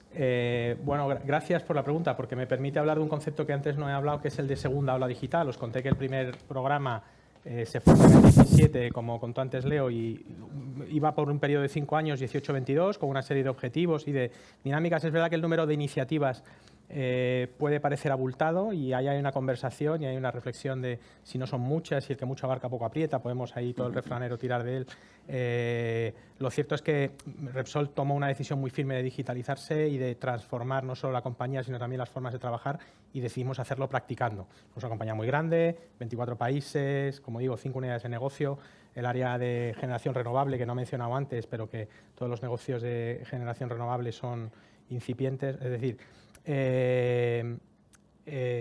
si queremos que esto llegue a los 25.000 empleados, pues tenemos que darles a todos oportunidades de formar parte del proceso, y así lo estamos haciendo. Pero es cierto que esta mentalidad, porque igual cuando tú haces un programa de 5 años, 18-22, y miras el calendario y ya estamos en el 22 y dices, oye, estos señores han llegado aquí ya agotados, ya de verdad, que les den un descanso, que se dediquen a otra cosa. Bueno, nada más lejos de la realidad, ¿no? O sea, quien piense que esto de lo digital ya es un business as usual y que va a pasar de forma cotidiana como le pasa eso a otros agentes o a otros nativos digitales, no es así. La fórmula de programa, en el sentido de tener portafolios, objetivos, responsables, métricas, una sistemática de medición, de reporte, nos ha funcionado, nos sigue funcionando, y a finales del año pasado el Comité Ejecutivo optó por renovar, por así decirlo, reimpulsar esta perspectiva de programa de transformación, y tenemos lo que llamamos internamente segunda ola del programa digital, 22-25, en el que el año 22 hace un poco de bisagra entre primera y segunda ola, y estamos trabajando ya en cuáles son esas grandes iniciativas y reconfigurando esta primavera pues esos portafolios, un poco con el aprendizaje de lo que venía, donde hay en ciertas cosas mayor profundidad de temas que ya hemos abierto, y en otras pues nuevas conversaciones que, o por la propia madurez de la tecnología, porque en su día empezamos demasiado pronto y no estaban, ¿no? Me hablas, yo qué sé, pues del blockchain, que está en la conversación desde hace 5 años, y no quiero hacer la broma del blockchain, ¿no? Pero que llega a un punto en el que ya parece que la Web3 efectivamente le empieza a poner cara y ojos